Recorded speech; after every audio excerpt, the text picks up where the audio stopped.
Hi hello എല്ലാവർക്കും മല്ലീസ് happy വേൾഡിലേക്ക് സ്വാഗതം. ഇന്നത്തെ വീഡിയോ ദീർഘകാലം കേടുകൂടാതെ സൂക്ഷിക്കാൻ പറ്റിയ രുചികരമായ ഒരു അരിയുണ്ടയുടെ റെസിപ്പിയാണ്. വിദേശ രാജ്യങ്ങളിൽ പോകുന്നവർക്കും ഹോസ്റ്റലുകളിൽ പഠിക്കാനും ജോലിക്കായിട്ടും ഒക്കെ പോകുന്നവർക്ക് കൊണ്ടുപോകാൻ പറ്റിയ നല്ല ടേസ്റ്റി ആയിട്ടുള്ള ഒരു ഐറ്റമാണിത്. ഇനി ഇതെങ്ങനെ കേടുകൂടാതെ നല്ല രുചികരമായിട്ട് ഉണ്ടാക്കാൻ പറ്റുമെന്ന് നോക്കാം. ഇതിനായിട്ട് ഞാനിവിടെ 2 കപ്പ് മട്ട അരിയാണ് എടുക്കുന്നത്. ഇത് വെള്ള അരിയിലും ഉണ്ടാക്കാവുന്നതാണ്, പൊന്നിയരി എടുത്താൽ മതിയാകും. പക്ഷേ മട്ട അരിയാണ് കൂടുതൽ ടേസ്റ്റി ആയിട്ട് തോന്നിയിട്ടുള്ളത്. അതുകൊണ്ട് മട്ട അരി ഉണ്ടെങ്കിൽ അത് തന്നെ എടുക്കുക. അത് നല്ല പോലെ കഴുകി ഒരു അരിപ്പയിലോട്ടിട്ട് ഒന്ന് വെള്ളം പോകാനായിട്ട് മാറ്റി വെക്കാം. ആ സമയം കൊണ്ട് ഇതിലോട്ടുള്ള ശർക്കരപ്പാനി തയ്യാറാക്കണം. അതിനായിട്ട് 1/2 കിലോ ശർക്കരയിലോട്ട് 1 കപ്പ് വെള്ളം ചേർത്ത് ശർക്കരപ്പാനി ഉണ്ടാക്കാം. ശർക്കരയൊന്ന് അലിഞ്ഞ് നല്ല പോലെ തിളച്ച് വന്നാൽ മതി, ഒരു നൂൽ പരുവൊന്നും ആകണ്ട. ഇതുപോലെ നല്ല പോലെ ഒന്ന് തിളച്ച് വന്നു കഴിയുമ്പോൾ തീ ഓഫ് ചെയ്ത് മാറ്റി വെക്കാം.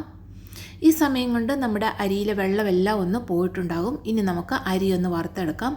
അരി വറുത്തെടുക്കാനായിട്ട് എപ്പോഴും ഒരു പഴയ പാൻ എടുക്കുന്നതാണ് നല്ലത്. കാരണം ഈ അരി ഡ്രൈ ആയി കഴിയുമ്പോൾ ഉരസി പാനിൻ്റെ കോട്ടിങ് പോകാനുള്ള ചാൻസ് ഉണ്ട്. അതുകൊണ്ട് പഴയ പാൻ ഉണ്ടെങ്കിൽ അതെടുക്കുക.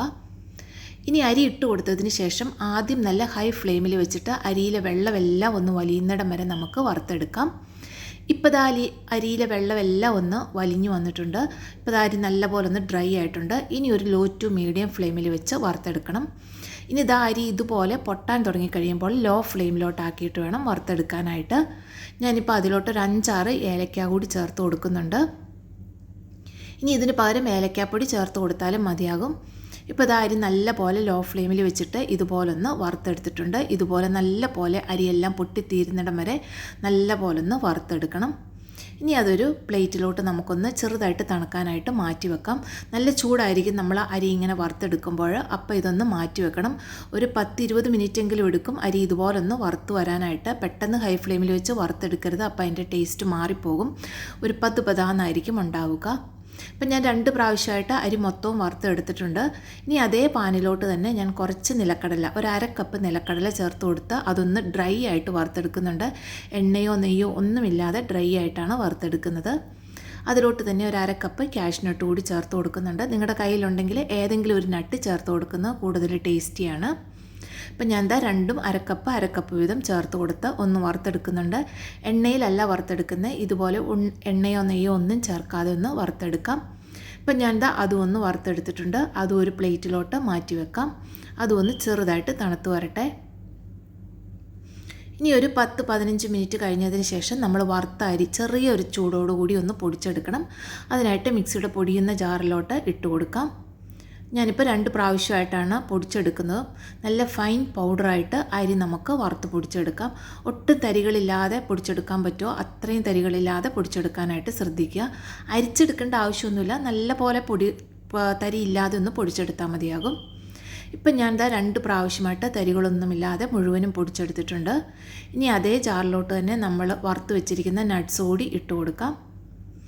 നട്ട്സ് ഒരു ചെറിയ കരികരിപ്പോടെ പൊടിച്ചെടുക്കാം. ചെറിയ തരികളോടെ ഒന്ന് നട്ട്സ് പൊടിച്ചെടുത്താൽ മതിയാകും. നട്ട്സ് പൊടിച്ചെടുക്കുമ്പോൾ പൾസ് ചെയ്ത് വേണം പൊടിച്ചെടുക്കാനായിട്ട്. കണ്ടിന്യൂസ് കറക്കി പൊടിച്ചെടുക്കരുത്. ഇപ്പം ഞാൻ നട്ട്സ് ഒന്ന് പൊടിച്ചെടുത്തിട്ടുണ്ട്. നട്ട്സിന് ചെറിയൊരു ചൂടുണ്ടായിരുന്നു, അതുകൊണ്ടാണ് കുറച്ചൊരു കട്ട പോലെ വന്നത്.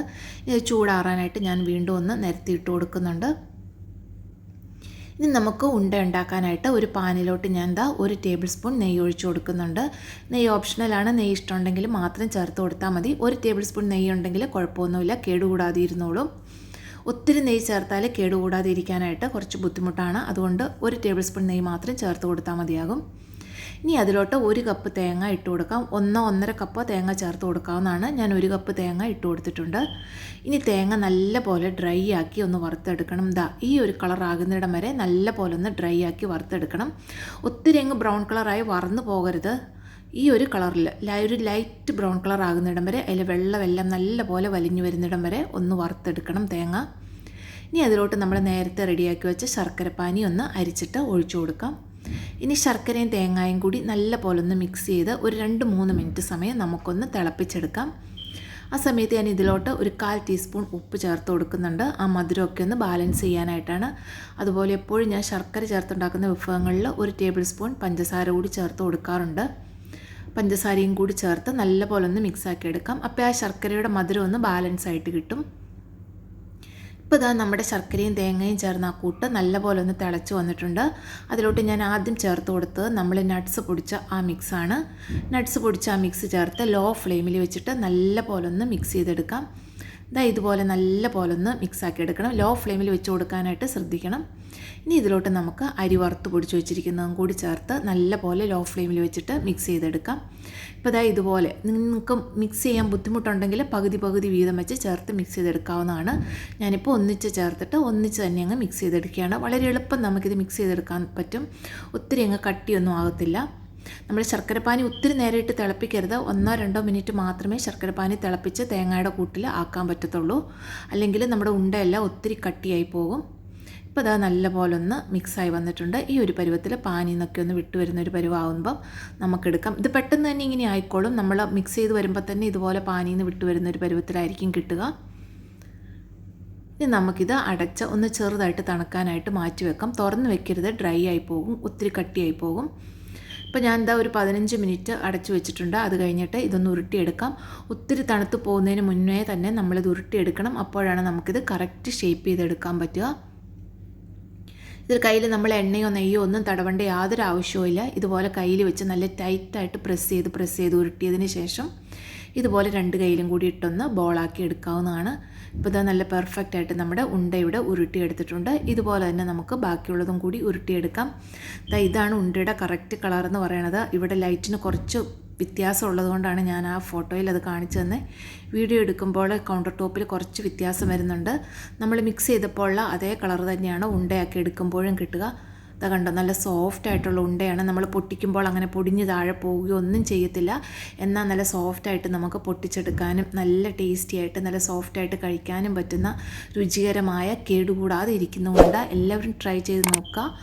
വീഡിയോ ഇഷ്ടമായെങ്കിൽ ചാനൽ സബ്സ്ക്രൈബ് ചെയ്യുക, ലൈക്കും കമൻറ്റും ചെയ്യുക. എല്ലാവർക്കും നന്ദി. താങ്ക്